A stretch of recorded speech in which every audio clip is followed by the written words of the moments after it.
ছেলেই খুন করেছে বাবাকে, এমন অভিযোগ উঠতে দেহ ময়নাতদন্তের জন্য রায়গঞ্জ মেডিকেলের মর্গে পাঠালো পুলিশ। চাঞ্চল্য রায়গঞ্জের উদয়পুরে। যদিও ছেলের দাবি শ্বাসকষ্টে মৃত্যু হয়েছে বাবার। সোমবার দুপুর আনুমানিক 2:30 নাগাদ অভিযুক্ত ছেলে জানান তার বাবার নাম অরূপ কুমার দত্ত, বয়সে আনুমানিক 73 বছর, বাড়ি রায়গঞ্জের উদয়পুরে। ছেলের দাবি রবিবার সন্ধ্যায় বাবার শ্বাসকষ্ট হচ্ছিল। তিনি বাবাকে রায়গঞ্জ মেডিকেলের জরুরি বিভাগে নিয়ে আসেন। চিকিৎসকদের পরামর্শে ওয়ার্ডে নিয়ে যাওয়ার আগেই মৃত্যু হয় তার। তিনি বাবার দেহ নিয়ে বাড়িতে ফিরে আসেন। দেহ বাড়িতে আনার পরে এলাকার সাময়িক উত্তেজনার সৃষ্টি হয়। এলাকাবাসীর দাবি চলতি মাসের 9 তারিখ বাবাকে মারধর করেছিল ছেলে। এ বিষয়ে কর্ণজোড়া ফাঁড়িতে অভিযোগ দায়ের হয়েছিল। ফের ছেলের মারধরেই মৃত্যু হয়েছে বাবার বলে এলাকায় গুঞ্জন ওঠে। পুলিশ দেহ ময়নাতদন্তের জন্য রায়গঞ্জ মেডিকেলের মর্গে পাঠায়। ছেলের দাবি পরে বাবাকে খুনের অভিযোগ উঠতে পারে, তাই ময়নাতদন্তের সহমত ছিল তার। সব মিলিয়ে এলাকায় চাঞ্চল্য ছড়িয়েছে। এদিন এ বিষয়ে মৃতর ছেলে জয়ন্ত কুমার দত্ত বলেন, নাম জয়ন্ত কুমার দত্ত। যে মারা গেছে কে হবে আপনার? বাবা। কি নাম ওনার? অরুণ কুমার দত্ত। বয়স কত ছিল? 73। আচ্ছা, বাড়ি কোথায়? উদয়পুর। কি হয়েছিল ঘটনা?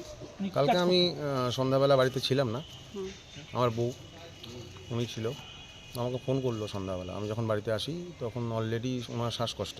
আচ্ছা, তো আমি বাড়িতে ঢুকে দেখি যে আমার মামার ছেলে বাড়িতে বুক হাতাচ্ছে। তো শারীরিক পরিস্থিতি যেহেতু খারাপ, সঙ্গে সঙ্গে আমি গাড়ি ডাকালাম। মনে করলাম যে ওনাকে হসপিটাল না নিয়ে যাওয়ার এখন মানে ছাড়া আর উপায় নেই। তখন লাস্টে হসপিটালে নিয়ে আসলাম।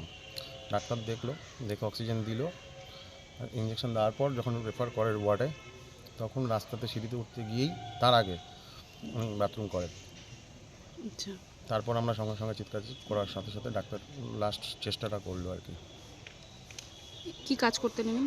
উনি তো রিটায়ার্ড পার্সন ছিল। কি করতেন? ও বিএলআর অফিসে চাকরি করতো। আচ্ছা, তো এমনি কোনো অভিযোগ বা কিছু? না না না, অভিযোগ নেই, কিছু নেই। আপনারা কি বডিটা নিয়ে চলে গেছিলেন? না না, আমরা নিয়ে চলে ডাক্তার রেফার করার পর ডাক্তারের সার্টিফিকেট অনুযায়ী আমরা নিয়ে গেছিলাম। আচ্ছা, তারপর কে নিয়ে আসলো আবার বডিটা? আমরাই আবার নিয়ে আসলাম, মানে পিএম করার জন্য? হ্যাঁ। কেন মনে হলো যে পিএম করবেন বা কিছু? করে রাখি, আমাদের দরকার আছে। মানে এলাকার বাসিন্দাদের বক্তব্য যে আপনার বিরুদ্ধে আর কি এই চলতি মাসের 9 তারিখে ফাঁড়িতে অভিযোগ হয়েছে। আচ্ছা, আপনি নাকি বাবাকে মধ্যে মারধর করেন, পাড়ার লোক সব বলছে আর কি। ঠিক। মারধর এবং অভিযোগ দায়ের হয়েছে। পুলিশ আসছিল? না, পুলিশ আসেনি। তো এটা পুলিশ আসেনি, উল্টা বাবা গিয়ে ফাঁড়িতে গিয়ে কথা বলে এসছে। বলেছে এটা তো আমার বাড়িতে আমার ছেলের সাথে বচসার জন্য আমি চলে এসেছিলাম। যেহেতু 73 ইয়ার ওল্ড উনি, তো ওনার মানসিক যখন একটা প্রবলেম, ওনার বউ মারা গেছে, 1 বছর হয়ে গেছে, পার্থসারথী রায়কেও লাস্ট দেখিয়েছি, কারণটা তো এটাই। তো তার কারণে যখন আমরা ফাঁড়িতে যাই, মেজবাবু ডেকে ওনাকে বলে তাহলে এগুলো তো আপনার করা ঠিক না, আপনি শান্ত থাকুন, আপনার একটা এজ হয়ে গেছে, ছেলেদের মেয়েদের ফিউচার আছে, আপনি ওটাই দেখুন। তারপর উনি আবার বাড়িতে আসে। দিদি আপনার নাম? সেটা উনিই যায়, আবার উনিই আসে।